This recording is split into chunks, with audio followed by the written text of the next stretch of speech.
Suheir Hammad. I want to read this piece tonight for my brothers, Suheir and Hammad. It is a revision of first writing since.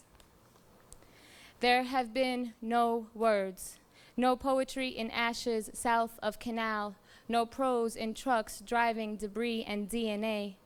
Evident out my window in abstract reality, sky where once was steel, smoke where once was flesh. Please, God, let it be a mistake, the pilot's heart, the plane's engine. God, please, don't let it be anyone who looks like my brothers. I don't know how bad a life has to break in order to kill. I've never been so hungry that I willed hunger. Never so angry as to want a gun over a pen, not really. Even as a woman, a Palestinian, never this broken. Ricardo on radio said in his accent thick as yucca, I will feel so much better when the first bombs drop over there.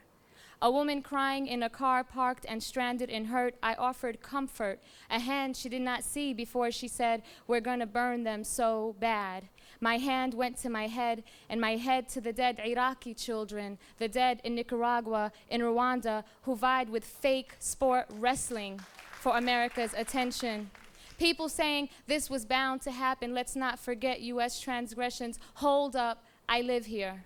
These are my friends and fam, me in those buildings, and we're not bad people. Do not support America's bullying. Can I just have half a second to feel bad? Thank you, woman, who saw me drinking cool and blinking tears, opened her arms before she asked, do you want a hug? Big white woman, and her embrace only people with flesh can offer. My brothers in the Navy, I said, and we're Arabs. Wow, you got double trouble. Word. One more person asked me if I knew the hijackers. One more motherfucker asked me what Navy my brother is in. One more person assumed no Arabs or Muslims were killed, assume they know me, or that I represent a people, or that a people represent an evil, or that evil is as simple as a flag and words on a page. We did not vilify white men when McVeigh bombed Oklahoma. Give out his family's address or church, or blame the Bible or Pat fucking Robertson. Networks air footage of Palestinians dancing in the street. No apology that hungry children are bribed with sweets that turn their teeth brown. Correspondents edit images. Archives facilitate lazy journalism. And when we talk about holy books, hooded men, and death, why never mention the KKK?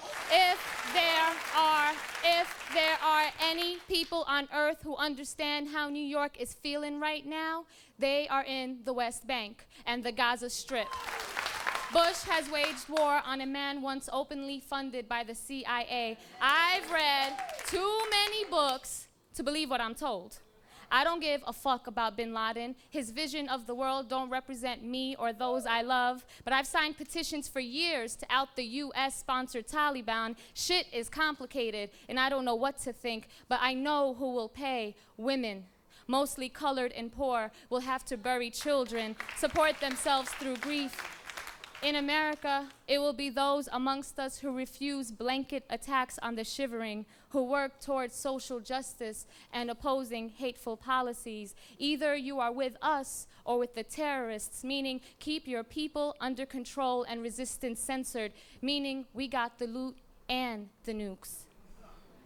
Never felt less American and more Brooklyn than these days. These stars and stripes represent the dead as citizens first, not family, not lovers. My skin is real thin, my eyes are darker, the future holds little light. My baby brother is a man now, on alert, praying 5 times a day. The orders he will take are righteous and not weigh his soul down from the afterlife. Both my brothers, my heart stops, not a beat disturbs my fear. Muslim, gentle men, born in Brooklyn, and their faces are of the Arab man, all eyelashes and nose and beautiful color and stubborn hair. What will their lives be like now? Over there is over here. Across the river, burning rubber and limbs.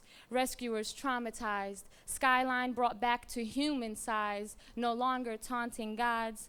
I cried when I saw those buildings collapse on themselves like a broken heart. I have never owned pain that needs to spread like that. There is no poetry in this. Causes and effects, symbols and ideologies, mad conspiracy here. Information we'll never know. There is death here and promises of more. There is life here. Anyone hearing this is breathing, maybe hurting, but breathing for sure. If there is any light to come, it will shine from the eyes of those who look for peace and justice after the rubble and rhetoric are cleared and the phoenix has risen. Affirm life, affirm life. We got to carry each other now. You are either with life or against it. Affirm life. Yeah.